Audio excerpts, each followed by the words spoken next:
Hey everyone, and welcome back to our sixth webinar in the EcoFaith Dialogues series by Texas Interfaith Power and Light and the 787 Collective. We're back again today with Becca Edwards and myself, Madison Turner. EcoFaith Dialogues, if you guys need a little reminder, is a series focusing on how different missions, ministries, and spaces of service around the world are being impacted by the climate crisis and how different leaders and communities are responding today. So for those of you who are with us today or watching, thank you so much for being with us today. We're going to hear from Jed Koball. Jed is a minister of Word and Sacrament in the Presbyterian Church USA. Since 2009, he has served as a Peace USA mission co-worker in Peru, where he accompanies global partner Red Uniendo Manos Peru in their work to address root causes of poverty. And he resources the larger church as the joining hands catalyst for extractives, human rights, and the environment. He's a graduate of St. Andrews University in North Carolina and the McCormick Theological Seminary in Chicago. Jed has worked in human rights in the Philippines, community development in Nicaragua, and the congregational ministry in New York. Today, he understands his call as a builder of solidarity for the decolonizing of the global economy, the dismantling of the doctrine of discovery, and the promotion of harmonious relationships with the earth. He is joined in ministry with his wife, Jenny Baez, who is the Peru site coordinator for the Presbyterian Young Adult Volunteer Program. They live in Lima with their 7-year-old son, Tiago. Jed, thank you so much for joining us today. We're so glad to have you. Before we hear really quick, here's a couple of things about Jed. Before we hear from him today, we are going to see a video about this program that he's working with, and then we'll get right into his presentation.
All right, Jed, please take it. We're excited to hear from you.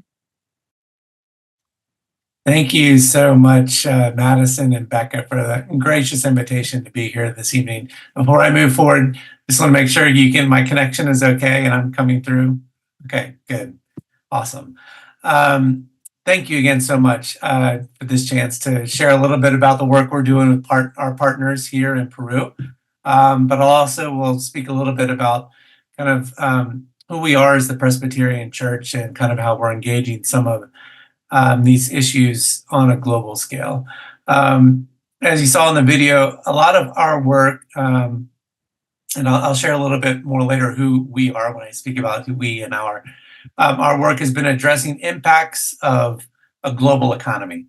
So communities that are, really impacted from mining activity, from industrial agriculture, from all these big systems that keep the global economy rolling and creating wealth and sustainable communities for many parts of the world, but at the cost of other communities in the world.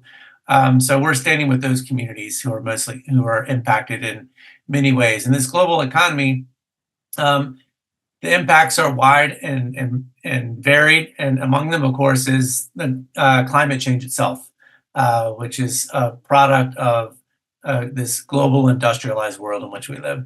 So tonight I want to share a little bit, not so much about addressing those specific impacts of climate change, rather how we as this global community are trying to address climate change in the context of a global economy, and how we are addressing climate change is generating more problems on the other side. So I'm going to go ahead and share my screen. There we are.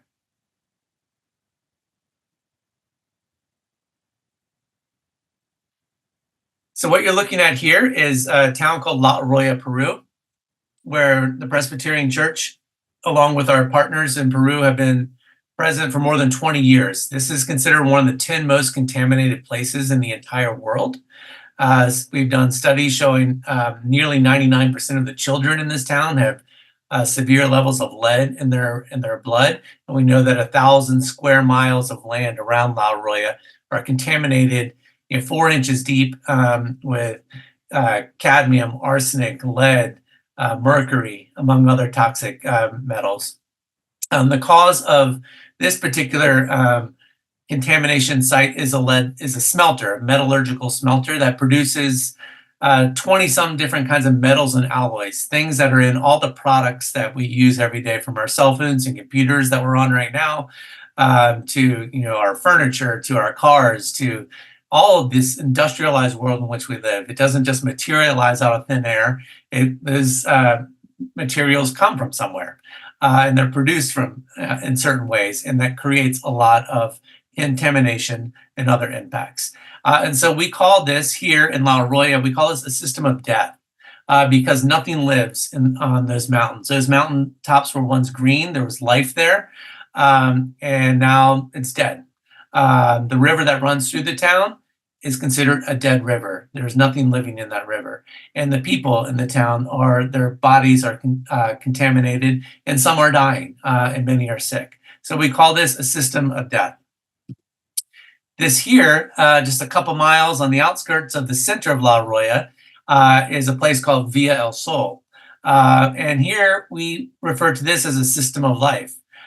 Here there is an effort to restore the soil that is contaminated, again 4 inches deep, through processes of what they call bioremediation, which kind of suck out the contamination from the soil.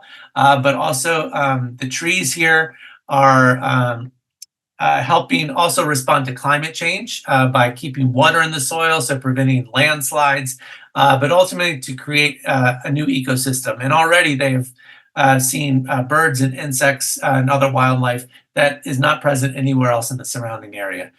So here is a system of life. And here are the people who are making that happen. This is a community, again, leaders from Villa El Sol, primarily a group of women who have what we said have chosen life.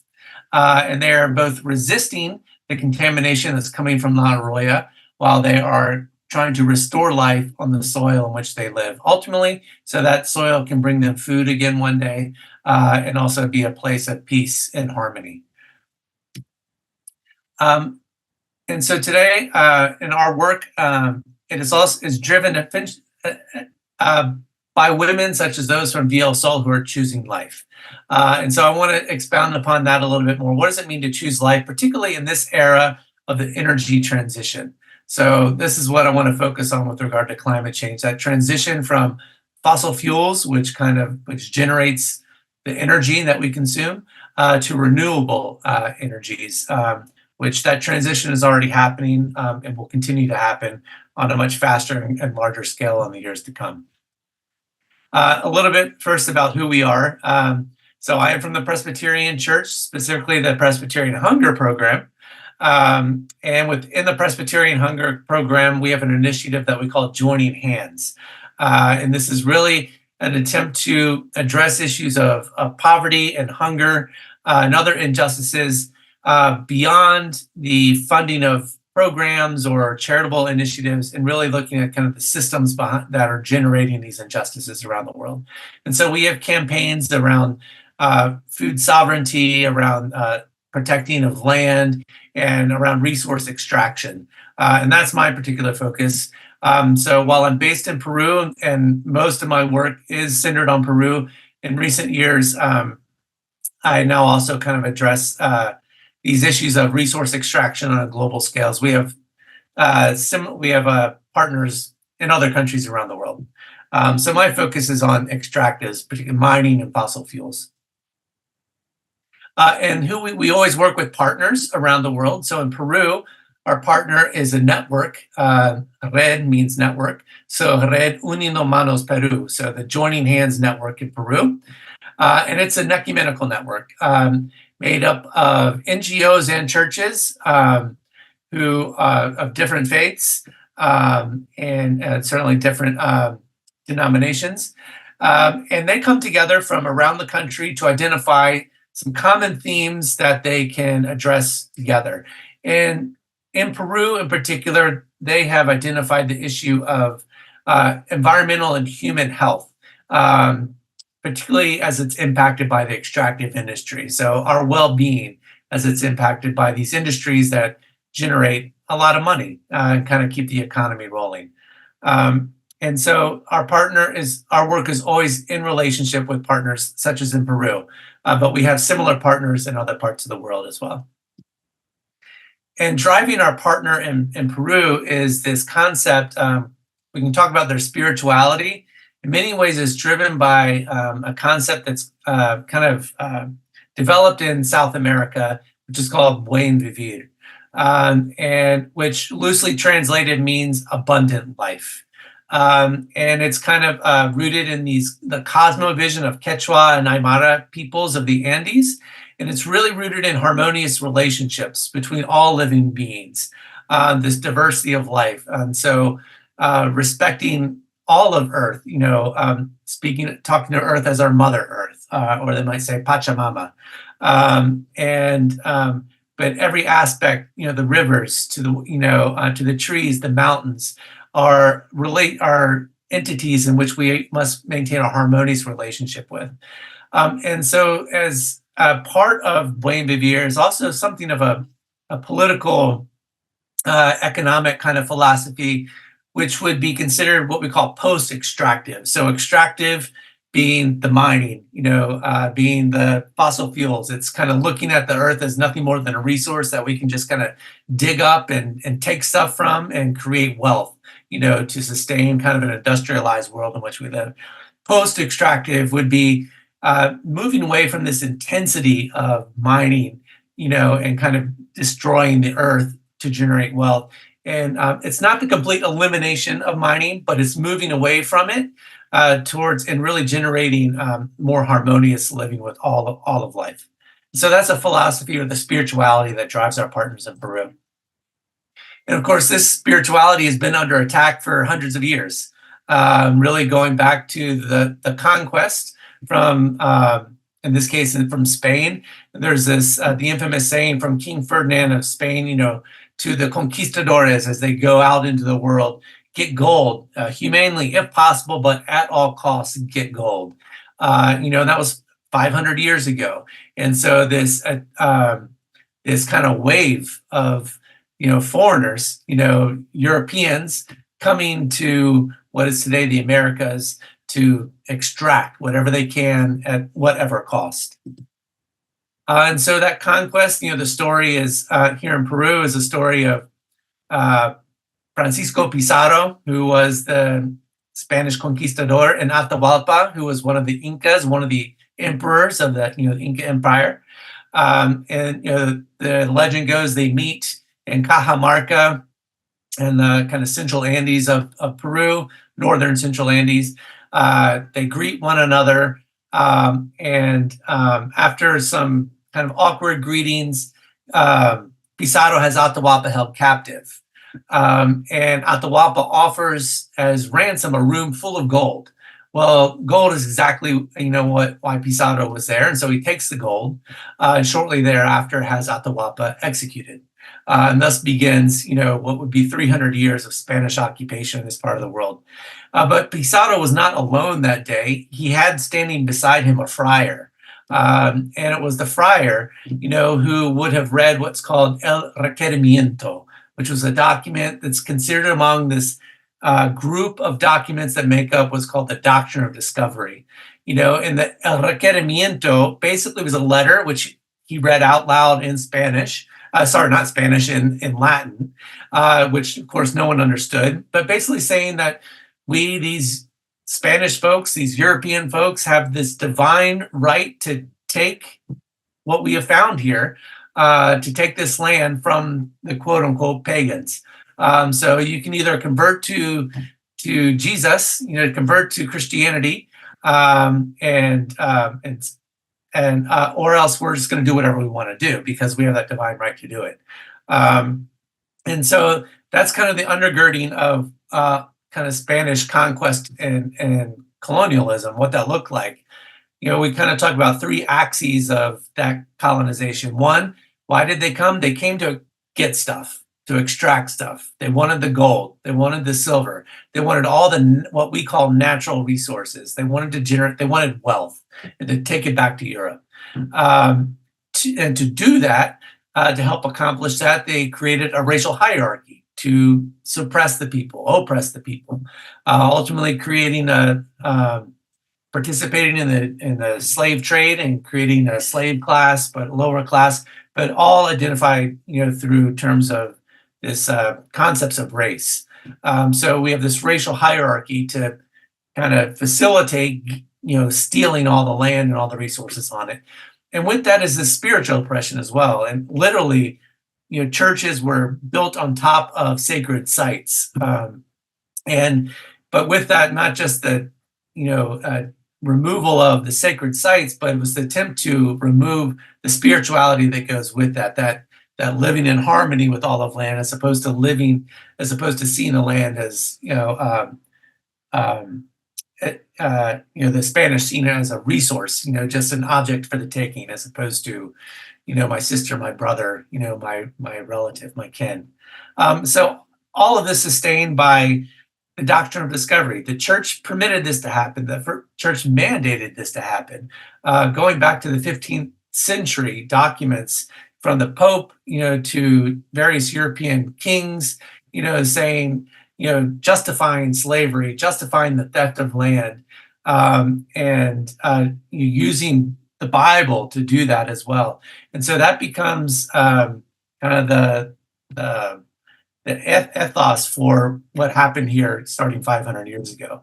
So fast forward 500 years, when the Spanish left, of course, that wasn't just that concept didn't just vanish with them. It didn't leave with them, this idea to extract and to oppress people. It stayed, but with different people, perpetuating that. And so while the colonization may have ended, what came with colonization did not end. And so to this day, Peru is a destiny, a site for mining. It ranks 6th in the world for gold, silver, copper, zinc. It's mining companies are coming from around the world to get what's in the earth right here. And it comes with great costs. These are 5 maps. I'll go through them pretty fast, but the top left is that's a map of, so these are all maps of Peru. The top left is a map of the headwaters. So the Central Andes Mountains, or the Andes Mountains, and kind of where water begins, the snow caps and the rivers, that's where water is. The second map in the top middle is a map of mining concessions. That's land that has been ceded, or basically the rights have been given to mining companies to do what they want to do with that land. The map on the top right is a map of mining liabilities. So where there's been contamination into the waters and the soils, et cetera. The bottom left is a map of where the highest poverty levels are in Peru. Some cases, above 80% poverty levels. And then the bottom right is a map of social conflicts in Peru. The red areas being where there are the most social conflicts and the most intense conflicts. And so those conflicts are taking place where their land has been ceded to mining companies, where there's contamination and there's great poverty. And those are lands that are populated primarily by indigenous peoples or people of Andean descent who depend on the land and for their survival, their sustainability, farming, livestock, and there's just their traditional way of life. And so that's where all the conflict is happening in Peru, is exactly where the mining is taking place, where there's also a lot of poverty. And so it's basically a collision of two worlds here, kind of two ways of understanding our purpose and our place in the world. There was a president of Peru going back over 10 years now who was speaking to the nation at a time of a conflict up in the northern part of Peru. There was a conflict between indigenous peoples from the Amazon who were blocking a main highway going into the Amazon. And they were blocking it because Peru had just approved a trade agreement with the United States that would allow for more access into the Amazon to get out, for oil exploration, for mining, for lumber, etc. And so the indigenous peoples were blocking that road as a way of protest. And so the president goes on TV and he tells a story. It was called The Garden Dog, or the Manger Dog. And the story goes, once there was this owner who had some land, and he had a garden, and he had a couple of dogs to protect his garden, so that when people walked by, people wouldn't go into his garden and steal his fruits and vegetables. Well, one day the owner dies, but no one is there to replace him. But the dogs are still there, and they're protecting this garden as people go by, not allowing anyone to go in. And the president says the indigenous peoples of Peru are those dogs. They're the dogs that are preventing us from going into the Amazon to get the gold, the silver, to get the oil, etc. And so this very racist kind of narrative is what is driving economic growth in Peru. It's all rooted in this different cosmovision, which the earth is for the taking, as opposed to the earth being something that we should live in harmony with. So where does that lead us and our partners? This is essentially what we encountered in the town of La Arroya. Two different cosmovisions, different ways of understanding our purpose in this world, and our relationship with the earth. So I'll share briefly a little bit about what happened in La Arroya. This is Central Andes. Again, nearly 99% of the children have extreme levels of lead in their blood, 1,000 square miles contaminated, 4 inches deep or more with all these toxic metals. And so for many years, our work was really on getting the company, which was a US-based company, to be more responsible, and for the government to enforce environmental regulations that existed. And we were successful at that over time. And eventually the state did enforce certain regulations, and that company ultimately declared bankruptcy, saying it's too expensive to abide by the environmental regulations, so we're just going to shut down and close our doors. That didn't mean that the problem went away. The contamination was still there. So who was going to clean it up, and who was going to care for provide health care for the people, remediate the soils, etc. We worked for a long time trying to get the government to take some sort of action ultimately we realized for that to happen, we were going to have to make it a national movement. And so we connected with communities throughout Peru who are also impacted by mining and oil contamination from oil spills in the Amazon, from mining in other parts of the Andes, ultimately forming this kind of national platform, which was able to eventually get a law passed for the government to provide specialized healthcare and remediation for these areas that are contaminated. The law is passed, getting it implemented is another story, and we're still working on that piece. But it was a significant victory for us, a victory that came about by bringing people together, creating large coalitions. So where are we going then as we look forward? We think about all these areas around Peru that have already been impacted by mining of different sorts. And now we see on the horizon a massive mining wave that is starting right now, not only in Peru, but around the world. And it's related to climate change and the green economy, transitioning from fossil fuels to renewable energies. There are just a slew of metals and minerals that are needed to enable renewable energies to replace fossil fuels. It absolutely needs to happen. Fossil fuels are obsolete. But can we go forward with renewable energies without repeating history? How can we ensure that we're not going to create more crises by trying to address this existential crisis that we're facing as a human race? And so we are connecting with communities here in Peru, Argentina, Indonesia, Democratic Republic of Congo, and in the United States as well. Places where there are the minerals and metals that are needed for this transition to happen. Here's a map. This map is actually, reflects the critical minerals, or what we could transitional minerals. This is the now, what is that? What makes up that list? It depends on who you're talking to. The US has its list of transitional minerals. European Union has its list. China has its list. For the most part, those lists overlap, but there are differences. This is a map of the European Union's list of critical minerals around the world, kind of showing how large the circle is by kind of how many there are, the quantity, but they're everywhere.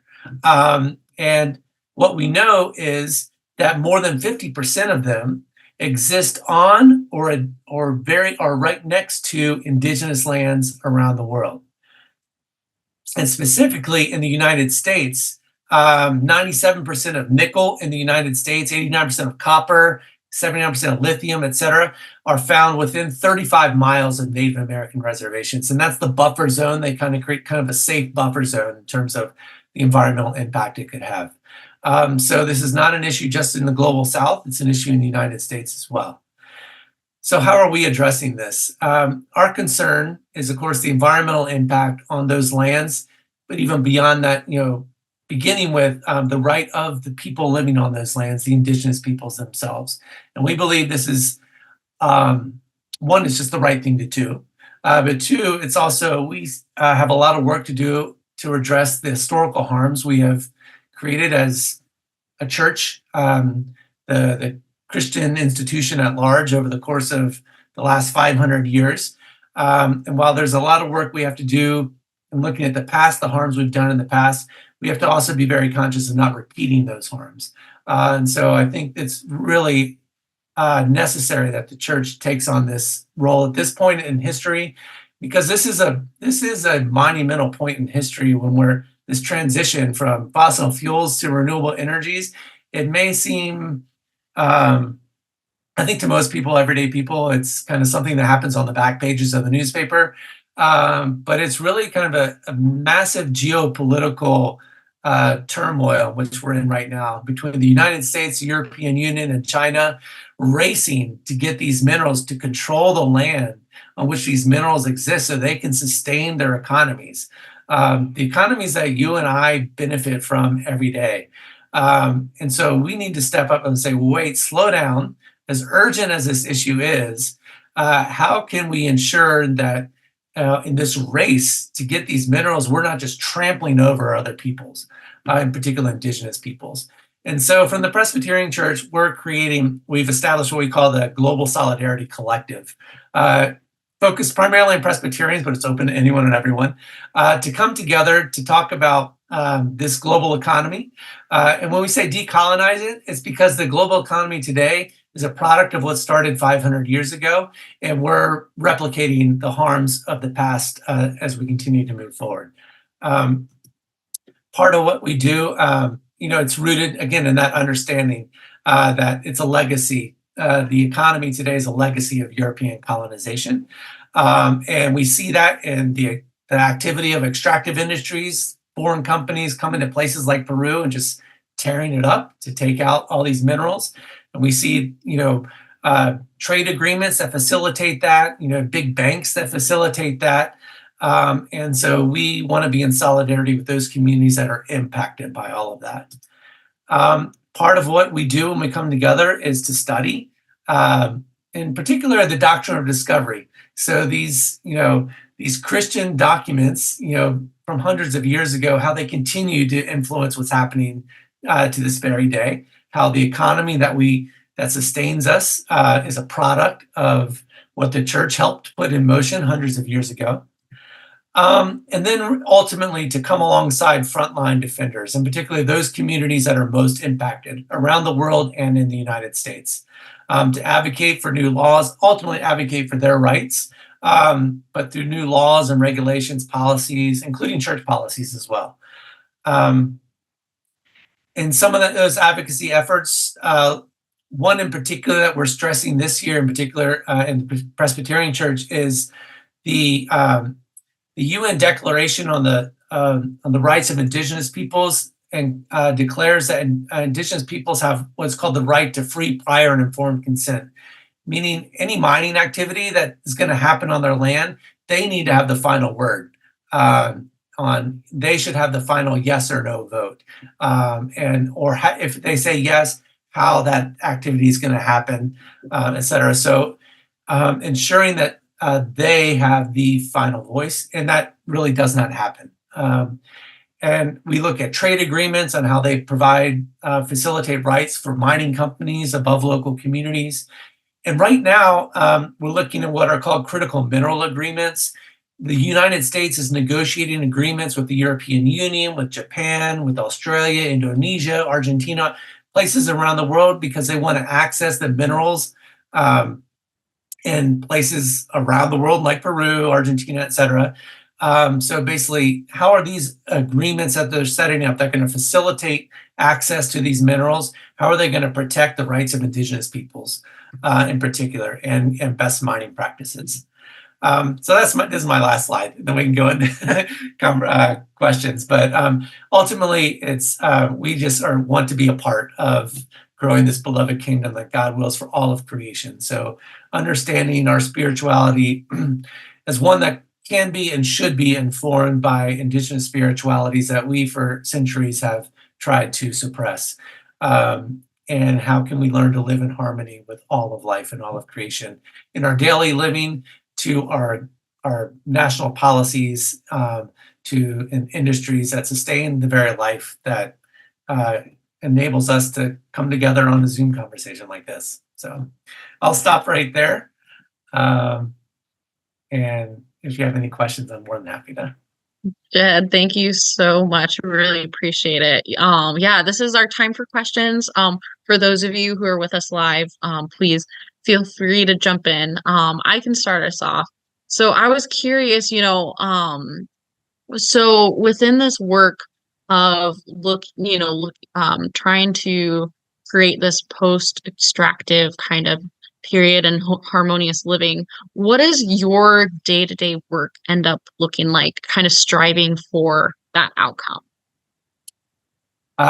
It varies a lot, and particularly in this post-pandemic world, because my life has transitioned to a lot more Zoom conversations as it has but it's also enabled me to connect with communities, not just in Peru, but in other parts of the world and back in the US. So a part of my work is accompanying our partners here in Peru.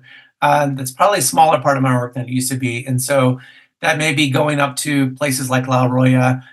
We're also working in urban centers like around Lima, where there's a lot of environmental impact from other aspects of the extractive industry. So extractivism, and from my point of view, it's not just the digging, the mining piece, it's the production, the smelting, it's the transporting of all of that stuff, the entire supply chain. So we're looking at, so I'm our partners here, are in direct communication or working directly with communities here. And so I will be accompanying those communities from time to time.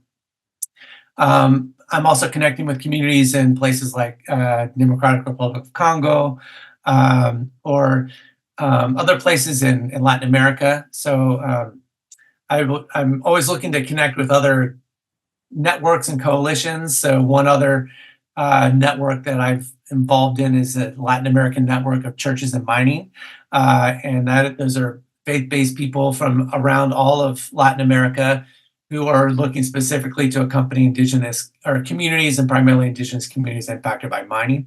So, and then I'm connecting with folks back in the U.S. who are addressing, like in D.C., there's an extractives working table, an interfaith extractives working table. We're looking at different U.S. policy in particular. So trying to understand that policy and figure out how can we advocate for effective policy. So it can vary. Sometimes I'm on the road. Sometimes I'm in front of the computer. Sometimes I'm with Peruvians. Sometimes I connect with other Latin Americans or other parts of the world.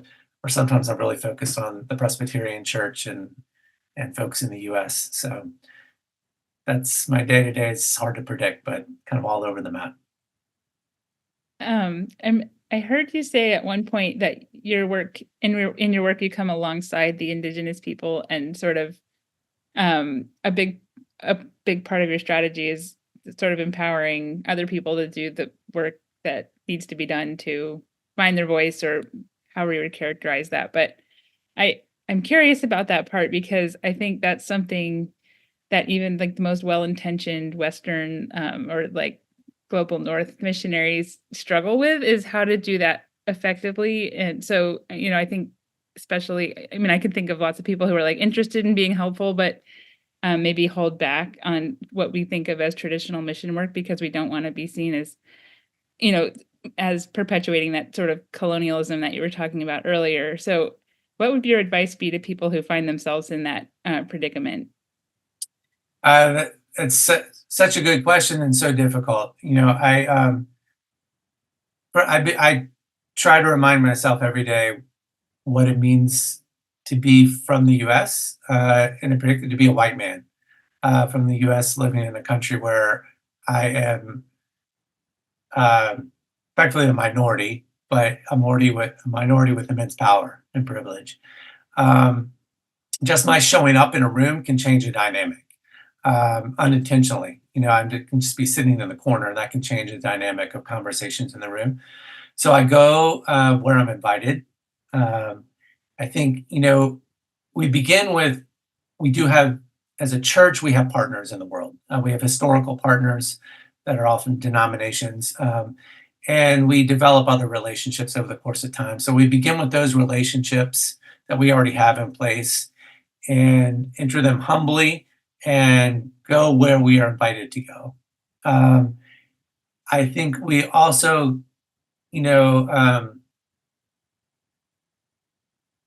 I go in it with an attitude of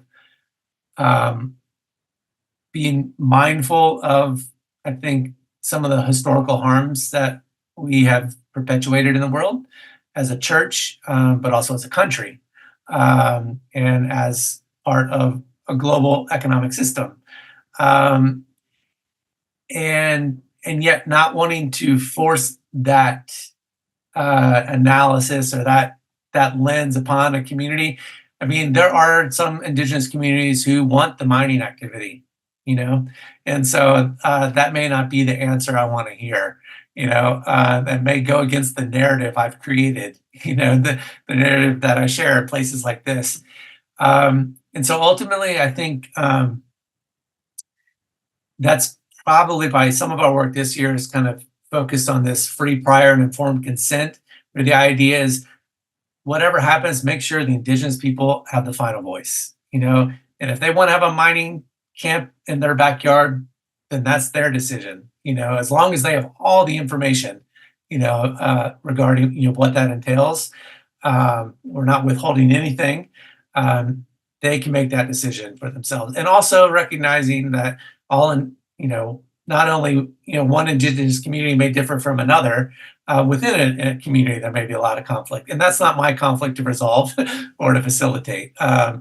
Mine is, I think, being a church worker today in the world is trying to be as humble as we can, recognizing who we are as individuals in the context of the world we're stepping into, and always remembering the history of harm, that we carry with us. And so I feel like a lot of my work is less about trying to fix a problem here in Peru per se, and really trying to address my denomination to begin with. What is going to be our position on this? Let's and may that be fully informed by what's really happening on the ground. So my role here is to hear what's happening, to listen, hear, and understand, bring that back to the church so that we can have take meaningful action that hopefully our partners can also provide us input on as well. It's complex. All that is to say, I think there is very much a place for mission workers in the world.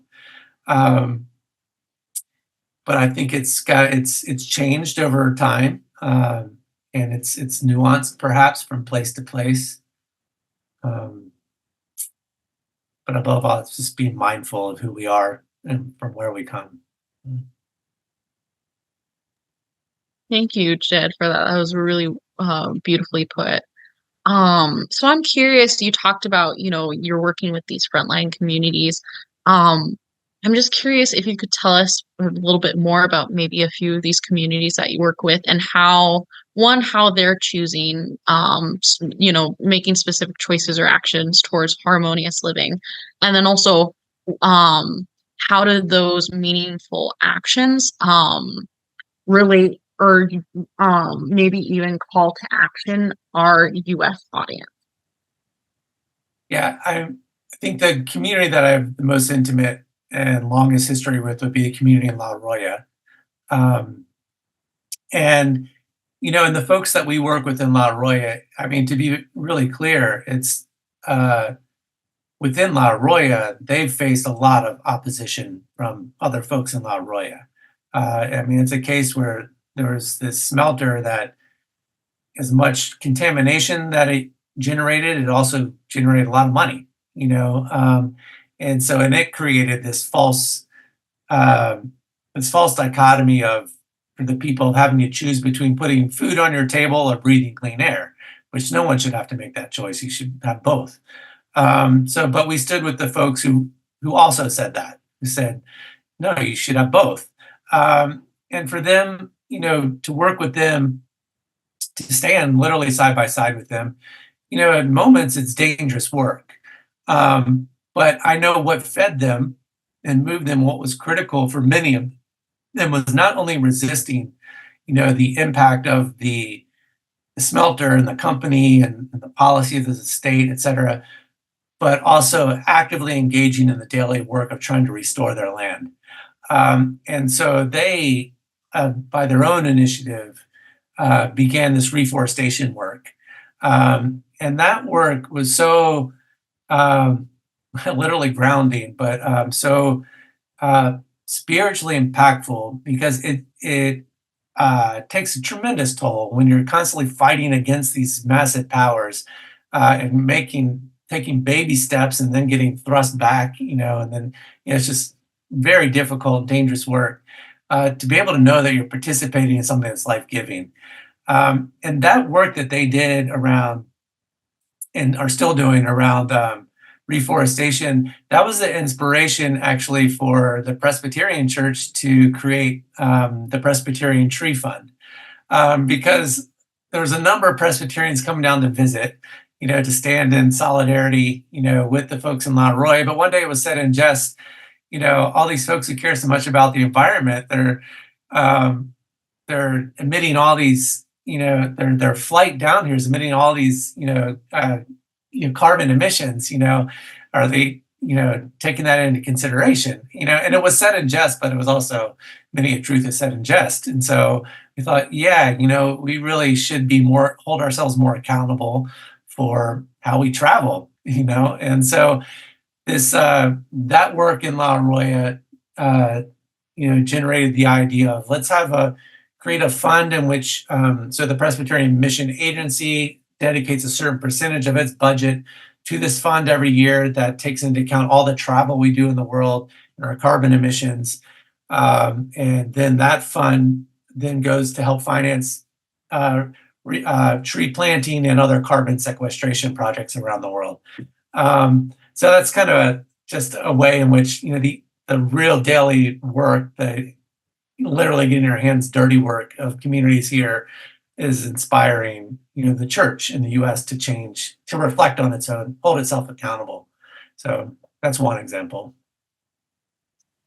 What you talked a lot about indigenous spiritualities, and which in my less informed experience might be more sort of sustainable and like closely aligned with the land or something like that. But can you tell us more about what we can learn from indigenous spiritualities that might make us better advocates for climate mitigation in the U.S.?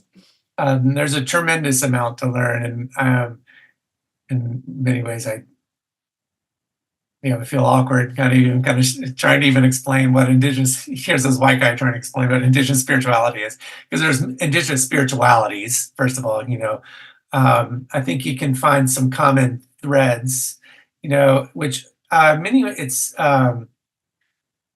and which I would be interpreting from this kind of Western Judeo-Christian kind of framework. So I can't really do it justice, but to some extent, I think historically, looking at the institutional church historically, we have had a kind of a dualistic kind of theology in which the divine is separate from the material world, and nature is almost something bad or even evil, that we can conquer and conquest, and take advantage of, versus some indigenous spiritualities that might be, I think from, again, Western point of view, we might name them as pantheistic. God is everywhere, is everything. I think some more progressive Christian or Judeo-Christian kind of theologies maybe go to as far as we might say panentheistic. So we're getting into kind of some theology stuff, and I'm not the person to do that, so I might screw this up. But panentheism, where God is kind of present everywhere, God is in, everything around us, but not that God is everything, necessarily. So, and for me, that's just a very personal kind of interesting, I think, dynamic that I would like us to discuss more as a church, that panentheism versus pantheism. And that would be very scary for a lot of folks, I recognize. But some indigenous spiritualities, we would, I think, define as pantheistic, in which the mountain is alive. The mountain is divine, it's sacred. And so I will bow down to the mountain. And I will give my offering to the mountain. I will pay, pay an offering to Mother Earth. And so I think there's a lot about just the sacredness of all of nature, all of creation, that we can learn a lot about. Creation, we're all created in the image of God. Why have we've interpreted the Bible to generate some sort of hierarchy, of humanity above nature? And certainly there are Bible passages that can inform that. But I think there's also other parts of the Bible that we could understand differently if read through the lens of indigenous or indigenous folks helping us interpret our own sacred scriptures. Just the sacredness of all of life. And what does that mean in my daily living, which is really hard, because our daily life is so rooted in this global economy that drives us to consume. It's even in some of the worst crises in American history, sometimes the response from a president, and I won't go into specifics here, but sometimes it's like, just don't stop buying stuff. Go consume. Don't let the economy die. It's like our whole existence depends on us continually consuming stuff, including energy. And so I think indigenous spiritualities may challenge us on that significantly. Let's consume a whole lot less. Let's not necessarily grow the economy. Maybe we need to shrink the economy, which again is terrifying, considering what that means. I mean, there's real social justice issues there, But anyways, those are fun conversations I like to have, and they definitely kind of get my my brain spinning. But I think I think there are challenges for us, for our faith, just kind of how the Christian theology has developed over centuries, the course of centuries, and how tied it is to a global economy, which really a global economy that has oppressed so many people. Yeah, thank you so much, Jed. We have time for one more question. So our last question for the day is, what are you really hoping for our audience to come away with today? One, the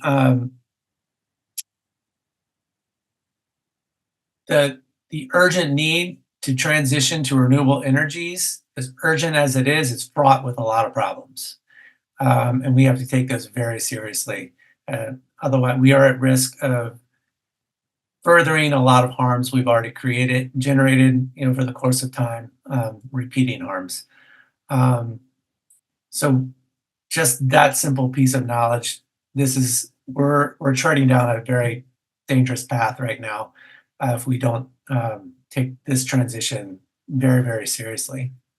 Having said that, we have to do it because fossil fuels need to be phased out.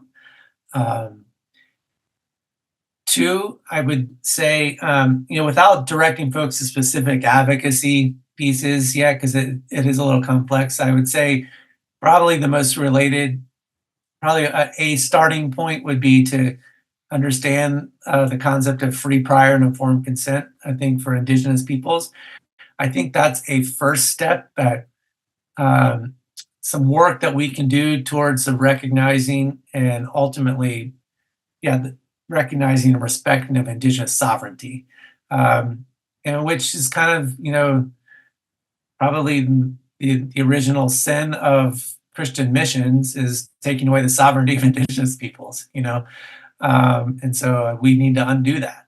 So I think this is an initial step, is this concept of free, prior, and informed consent.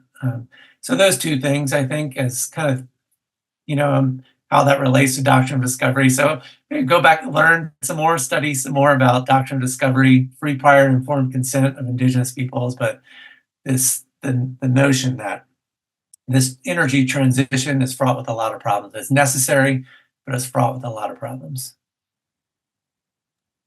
Well, thank you so much for joining us today. It's been so great listening to everything you said and mulling it over. It's definitely left us a lot of wonderful things to think about. So I believe that's all the time we have for questions. So Jed, again, thank you so much for coming. If our audience here, if you're interested in getting connected with Jed, I believe we're going to throw up a slide really quick with some of his information on how to get in contact with him. If you have any more questions or anything that you want to chat with him about, you can reach him here. And we hope to see you guys at the next EcoFaith Dialogues webinar. Thanks so much for joining us today. And Jed, thank you so much for discussing with us. It's been so wonderful. Thank you, Madison. Thank you, Becca. It's been a lot of fun for me. So thank you very much for entertaining me.